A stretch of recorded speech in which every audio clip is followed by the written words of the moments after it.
ناظرین، ایک دفعہ پھر آپ کو اپنے یوٹیوب چینل پہ خوش آمدید کہتے ہیں، اور آج ہمارے ساتھ بہت ہمارے قابل قدر صحافی اور جن کا بڑا نام ہے، شہرہ ہے اکنامک رپورٹنگ میں، اور اکانومی کے حوالے سے ان کی رپورٹس جو ہیں وہ بہت امپیکٹفل ہوتی ہیں۔ مہتاب حیدر صاحب تشریف رکھتے ہیں، آپ کا بہت شکریہ۔ مہتاب صاحب، آج ذرا ایک ٹرکی سبجیکٹ پہ بات کرنی ہے، اور لوگ اس پہ بات کرتے ہوئے گھبراتے بھی ہیں، لیکن میرے خیال میں ہر موضوع پہ بات کرنی چاہیے، جمہوریت اسی کا نام ہے۔ تھوڑا سا ہمیں بتائیے، ایک تو 18ویں ترمیم کے حوالے سے اور کچھ NFC ایوارڈ کے حوالے سے۔ سر دیکھیں، بیسیکلی جو پیپلز پارٹی کا زمانہ ہے، جو لاسٹ گورنمنٹ تھی ان کی، اس میں جو دو بڑی میجر چیزیں جو ہیں وہ ہوئیں، وہ یہ تھیں کہ ایک تو NFC ایوارڈ جو ہے انہوں نے فائنل کیا تھا۔ NFC ایوارڈ سے مراد یہ ہے کہ ایک فیڈرل گورنمنٹ، ایک فیڈرل ڈیویزیبل پول ہے، جو ریسورسز کا ایک مجموعہ ہے، جو بیسیکلی صوبوں اور مرکز اور صوبوں کے درمیان جو ہے وہ ایک فارمولہ ہے جس کی بنیاد پہ وہ ریسورسز جو ہے وہ تقسیم کیے جاتے ہیں۔ جو لاسٹ NFC ہے، اس سے پہلے صوبوں کو جو ہے وہ تقریباً کوئی 42.5% جو ہے، اگر 100 روپیہ جمع ہوتا ہے تو 42.5% صوبوں کو ملتا تھا اور باقی جو ہے وہ مرکز اپنے پاس رکھتا تھا۔ لیکن 2010 کے اندر وہ آل ٹوگیدر اس کو چینج کر دیا گیا، اور 57.5% صوبوں کو چلا گیا، اور اس کے بعد جو 42.5 ہے وہ جو ہے وہ مرکز کے پاس رہا۔ تو یہ جو ہے بیسیکلی یہ پیپلز پارٹی کے زمانے میں ہوا تھا۔ پہلے NFC ہوا، اس کے بعد 80th امینڈمنٹ ہوئی۔ 80th امینڈمنٹ میں یہ تھا کہ بہت سے سبجیکٹس جو ہیں وہ ڈیوالو کر کے جو ہے وہ صوبوں کو جو ہے وہ دے دیے گئے تھے۔ اب اس کے اوپر جو ہے وہ ایک ڈیبیٹ دوبارہ سے PTI کے آنے کے بعد جو ہے وہ شروع ہوئی ہے، چونکہ مرکز جو ہے وہ اپنے اخراجات جو ہیں اپنے موجودہ وسائل کے اندر پورے نہیں کر پا رہا۔ تو اس وجہ سے یہ ڈیبیٹ ہے کہ کیا وہ 80th امینڈمنٹ کو، نام وہ 80th امینڈمنٹ کا لیتے ہیں، لیکن اصل مقصد یہ ہے کہ وہ جو NFC کا ایوارڈ ہے اس کو جو ہے وہ ریورس کروانا چاہتے ہیں۔ اچھا، آپ نے کہا کہ 42% شیئر جو ٹوٹل انکم کا ہے، نیشنل انکم کا، وہ مرکز کے پاس ہوتا ہے۔ اب وہ کن بڑے حصوں میں ڈیوائیڈ ہوتا ہے؟ دیکھیں، پاکستان کا بجٹ جو ہے نا، اس کو 3 میجر ایکسپینڈیچرز ہیڈز ہیں اس میں جو سب سے بڑا ہیڈ ہے وہ ہے ڈیٹ سروسنگ، یعنی جو حکومت نے، پاکستان نے قرضے لیے ہوئے ہیں اس کی جو سود کی ادائیگی ہے وہ سب سے بڑا ہیڈ ہے۔ اس کے بعد وہ بلکہ ایکسپینڈیچرز کو 3 جو ہے ڈیز میں ہم تقسیم کرتے ہیں: ڈیٹ سروسنگ، ڈیفینس اور ڈیولپمنٹ، اور اس کے بعد رننگ آف دا گورنمنٹ اور سبسڈیز جو ہیں اس کے اندر شامل ہیں۔ اب پرابلم یہ ہے کہ جب NFC کے تحت وہ وسائل کم ہوئے تو 2010 میں جو NFC کا بنیادی فارمولہ تھا اس کی بنیاد یہ تھی کہ جو فیڈرل گورنمنٹ ہے اور صوبے جو ہیں مل کر 1% آف GDP جو ہے وہ اپنے وسائل کے اندر اضافہ کریں گے۔ لیکن میں آپ کو بتاؤں یہ بڑی بدقسمتی ہے کہ وہ 2010 سے آج 2020 ہو گیا ہے، یہ جو ابھی فائنینشیل ایئر ختم ہوا ہے، پاکستان کی جو ٹیکس ٹو GDP ریشو ہے وہ بڑھنے کے بجائے کم ہو گئی ہے۔ اچھا، تو جب آپ کے وسائل نہیں بڑھیں گے، اور اس میں یہ تھا کہ 1% آف GDP ہر سال بڑھایا جائے گا، اس کے اندر لکھا ہوا تھا، اور 5 سالوں کے اندر 5% آف GDP میں کا اضافہ کیا جائے گا۔ تو اگر آپ کے وسائل بڑھنے کے بجائے کم ہو جائیں تو پھر اس طرح کے فارمولے اور اس طرح کی باتیں جو ہیں وہ سامنے آنی شروع ہو جاتی ہیں۔ اچھا، 3 ڈیز کا آپ نے ذکر کیا، آپ نے کہا ڈیٹ سروسنگ کی، اور پھر آپ نے ڈیفینس کا ذکر کیا، تیسرا ڈیولپمنٹ کا۔ اچھا، ہم نے یہ دیکھا ہے کہ گزشتہ 2 سال میں ڈیولپمنٹ پہ تو کچھ خرچ نہیں ہوا۔ دیکھیں، بنیادی طور پہ جو ایلوکیشن ہے وہ تو بہت زیادہ رکھی جاتی ہے، یا کافی سبسٹینشیل رکھی جاتی ہے، لیکن یوٹیلائزیشن جو ہے وہ نہیں ہو پا رہی، اور اس کی بنیادی وجہ جو ہے وہ یہ ہے کہ بیوروکریٹس جو ہے وہ دیکھیں، جب آپ اس طرح کا نیریٹو ڈیولپ کر دیں کہ جب آپ جو ہے وہ یہ کہیں کہ اس ملک میں ہر بندہ کرپٹ ہے، اور دیکھیں میں زندگی میں آج چیمہ کو کبھی بھی نہیں ملا، جن کو ابھی بھی جو ہے وہ نیب نے جو ہے وہ پکڑا ہوا ہے، لیکن وہ جن لوگوں نے ان کے ساتھ کام کیا ہے وہ یہ بتاتے ہیں کہ انہوں نے کسی بھی پروجیکٹ کو اگر کسی نے چلانا ہوتا تھا تو وہ کہتے تھے کہ آپ آج چیمہ کے ذمہ کر دیں، جب آج چیمہ کسی کام پہ لگ جائے گا تو وہ پروجیکٹ جو ہے وہ ڈیفینیٹلی بہت تیزی سے جو ہے وہ اس پہ عمل درآمد شروع ہو جائے گا. لیکن جب آپ ایسے لوگوں کو ایک مثال بنانی شروع کر دیں اور اپنے انتقام کی مثال بنانی شروع کر دیں تو اس کے نتیجے میں پھر چیزیں سلو ڈاؤن ہوتی ہیں. اور اسی وجہ سے چیزیں سلو ڈاؤن ہیں کہ آپ جو ہے وہ نیب کو جو ہے جب آپ استعمال کریں گے اس طرح کے کاموں کے لیے تو بیوروکریسی کو بھی آپ میسیج دیں گے، جو کانٹریکٹرز ہیں ان کو بھی میسیج دیں گے اور پورے پرائیویٹ سیکٹر کو بھی میسیج دیں گے، تو اس کے نتیجے میں سلو ڈاؤن ہوگی اور اسی وجہ سے چیزیں جو ہے وہ سلو ڈاؤن ہوئی ہیں. یہ بات صحیح ہے. اچھا، آپ نے یہ ذکر کیا کہ یہ جو پی ٹی آئی کی حکومت ہے یہ ڈیبیٹ دوبارہ 18th امینڈمنٹ پہ شروع کر رہے ہیں. پی ٹی آئی کی حکومت کو کیا ضرورت ہے جبکہ 3 صوبوں میں تو ان کی اپنی حکومت ہے؟ دیکھیں، بنیادی جو مسئلہ ہے وہ یہ ہے کہ جو فیڈرل گورنمنٹ ہے اس کے، میں نے آپ کو بتایا، دیکھیں نا، آپ کے جو محصولات ہیں، جو ریونیوز ہیں وہ نہیں بڑھ رہے، جبکہ ایکسپینڈیچرز جو ہیں وہ 25-30% ہر سال ان میں انکریز ہو رہی ہے. مثلا میں آپ کو ایک مثال دیتا ہوں. یہ جو 3 میجر ہیڈز ہیں ان کو اگر آپ ایک سائڈ پہ رکھ دیں اور صرف پینشن کو سامنے رکھیں آپ، تو پینشن کا جو بل ہے وہ تقریباً 550 ارب روپے کے لگ بھگ ہو گیا ہے. اور اگر صوبوں کا آپ اس میں ساتھ ملا لیں تو یہ کوئی 1 ٹریلین کے لگ بھگ ہے. اچھا. اگر جس تیزی سے یہ پینشن کا بل بڑھ رہا ہے، اگر پاکستان دنیا کے چند ممالک میں شاید ہو کہ جس میں ہر سال اپنی جیب سے حکومت جو ٹیکس ریونیوز ہے اس میں سے پیسے نکال کے آپ پینشن دے رہے ہیں، دنیا میں ایسے نہیں ہوتا. دنیا میں کنٹریبیوٹری پینشن کا کانسیپٹ ہے اور پاکستان میں آج تک کنٹریبیوٹری جو پینشن ہے اس کو جو ہے وہ ہم امپلیمنٹ ہی نہیں کر سکے. تو یہ تو ہم، میرے خیال میں اگلے 5-10 سال کے بعد یہ پینشن کا بل ہی جو ہے وہ پاکستان کے بجٹ سے پورا نہیں ہو سکے گا، اس پہ ڈیفالٹ ہو جائیں گے ہم. اچھا، یہ بتائیے کہ صوبے کیا جو این ایف سی کے تحت اور جو 18th امینڈمنٹ کے تحت صوبوں کی بھی کچھ ذمہ داریاں تھیں جو انہوں نے پوری نہیں کیں. جیسے یہ صرف یہ نہیں تھا کہ صوبوں کو اختیارات ملے، صوبوں نے آگے اختیار بلدیاتی حکومتوں کو دینا تھا، اس پہ بھی کام نہیں ہوا. دیکھیں، یہ سب سے بڑا جو المیہ ہے وہ یہ، اور میں اسی لیے کہہ رہا تھا کہ 18th امینڈمنٹ پہ اور ان تمام چیزوں پہ ڈیبیٹ ہونی چاہیے. وہ ڈیبیٹ کا مقصد یہ ہو کہ ہم اس کو ریورس کرنے کے بجائے اس کو مزید ڈیوالو کریں.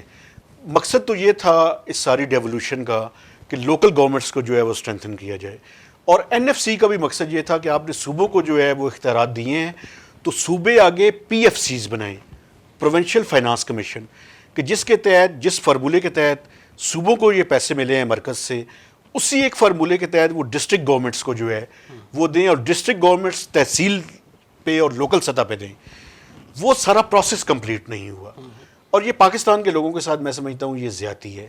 اگر ہم نے پاکستان میں جو ہے وہ بنیادی جمہوریت کو مضبوط کرنا ہے تو لوکل گورنمنٹس کو جو ہے وہ مضبوط کرنا پڑے گا. صوبوں کو چاہیے کہ وہ مزید ڈیوالو کریں اور ڈیوالو کر کے لوکل گورنمنٹس کو اور ڈسٹرکٹ گورنمنٹس کو اسٹرینتھن کریں. لیکن ہم نے دیکھا ہے کہ لوکل گورنمنٹس ماضی میں 3 دفعہ ٹرائی ہوئی ہیں. ایک ایوب خان صاحب کے زمانے میں یہ بنیادی جمہوریت کے نام سے، پھر ضیاء الحق صاحب کے دور میں غیر جماعتی بنیادوں پر ہوئی ہے، پھر N R B national reconstruction bureau کے نام پہ انہوں نے مقامی حکومتوں کا نظام دیا. تینوں دفعہ یہ نظام فیل ہوا یا امپلیمنٹ نہیں ہو سکا. تو آپ کیسے سمجھتے ہیں کہ صوبے بلدیاتی حکومتوں کو اختیارات دیتے؟ آپ یہ دیکھ لیں کہ یہ تینوں دفعہ ڈکٹیٹرشپ کے زمانے میں یہ چیزیں ہوئی ہیں. اگر کسی جمہوری حکومت کے زمانے میں تسلسل کے ساتھ یہ چیزیں ہوئی ہوتی، مثلا مشرف صاحب کے زمانے میں یہ ڈیولوشن جو ہے کیوں کامیاب نہیں ہوا؟ اس کی بنیادی وجہ ایک تو پولیٹیکل بیکنگ نہیں تھی اس کی، اور دوسری بنیادی وجہ یہ تھی کہ مشرف صاحب کے زمانے میں یہ این ایف سی کے تحت صوبوں کو یہ وسائل جو ہے وہ نہیں دیے گئے تھے، اور صوبوں نے جو ہے وہ آگے جو ڈسٹرکٹ گورنمنٹس تھیں ان تک وہ وسائل جو ہے وہ نہیں پہنچائے تھے. اگر آپ کسی کو ایڈمنسٹریٹو پاور دے دیں لیکن فائنینشیل پاور نہ دیں تو تب بھی جو ہے وہ کوئی سسٹم کامیاب نہیں ہو سکتا. اگر ہم نے لوکل گورنمنٹ کو مضبوط کرنا ہے تو ہمیں ایڈمنسٹریٹو پاورز بھی دینی پڑیں گی اور فائنینشیل پاورز بھی دینی پڑیں گی. تو پھر تو یہ بڑا عجیب سا مسئلہ ہو گیا نا کہ ڈکٹیٹرز لاتے ہیں بلدیاتی نظام اور وہ امپلیمنٹیبل نہیں ہوتا because they don't have the political backing. اور جب جمہوری حکومتیں آتی ہیں وہ اس نظام سے